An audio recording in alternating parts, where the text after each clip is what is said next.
दिल्ली के मुख्यमंत्री अरविंद केजरीवाल के अंतरिम जमानत याचिका पर सुप्रीम कोर्ट में आज सुनवाई हुई है, लेकिन सुनवाई के बाद सुप्रीम कोर्ट की बेंच बिना ही कोई आदेश दिए उठ गई है। अब अंतरिम जमानत पर बंद चैम्बर में विचार होगा। आज दोनों पक्षों के वकीलों ने अपनी अपनी दलीलें रखी हैं। जस्टिस संजीव खन्ना और जस्टिस दीपांकर दत्ता की बेंच ने सभी की दलीलें सुनी, लेकिन अंतरिम जमानत पर आज अपना फैसला नहीं सुनाया। वहीं केजरीवाल की गिरफ्तारी को चुनौती देने वाली याचिका पर कोर्ट परसों या अगले हफ्ते सुनवाई करेगी।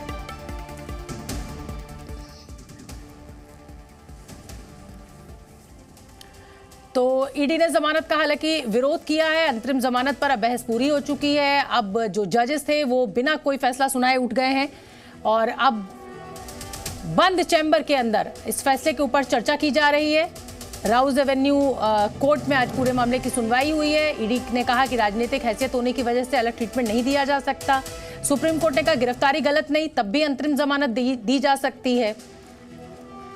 केजरीवाल कोई आदतन अपराधी नहीं है, वो दिल्ली के मुख्यमंत्री हैं। ये सुप्रीम कोर्ट की बड़ी टिप्पणियां हैं और इसी से अंदाजा लगाया जा रहा है कि शायद आज राहत कुछ मिल सकती है। ये अपने आप में असाधारण केस है, अंतरिम जमानत पर विचार करेंगे, ये सुप्रीम कोर्ट की टिप्पणी है।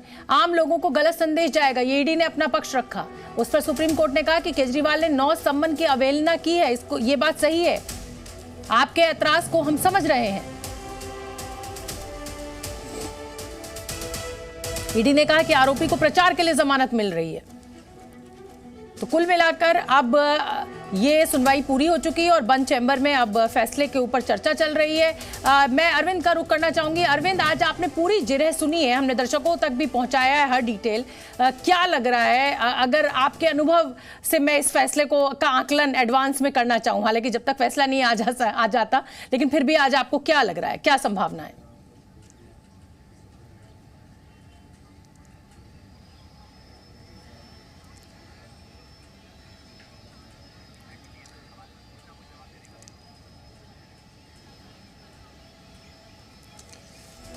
देखिए, अभी तक जो कोर्ट में सुनवाई हुई है उससे ये संकेत मिलते हैं कि अरविंद केजरीवाल को अंतरिम जमानत देने के पहलू पर कोर्ट बहुत गंभीरता से विचार कर रहा है।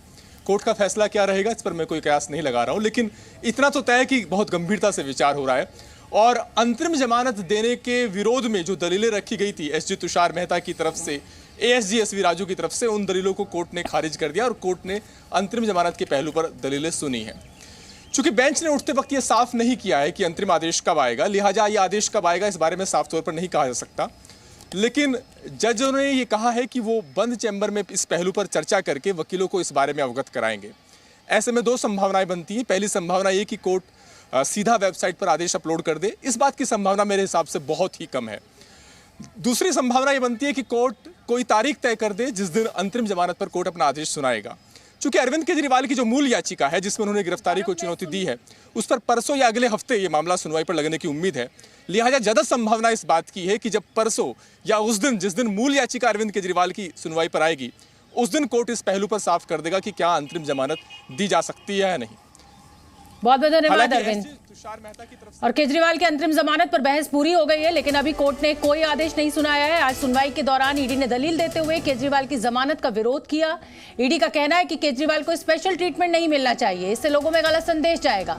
जिस पर टिप्पणी करते हुए सुप्रीम कोर्ट ने कहा कि केजरीवाल कोई आदतन अपराधी नहीं है और असाधारण मामले में अंतरिम जमानत पर विचार करेंगे। उधर दिल्ली की राउज एवेन्यू कोर्ट से केजरीवाल को झटका लगा है। कोर्ट ने केजरीवाल की 20 मई तक न्यायिक हिरासत को बढ़ा दिया है।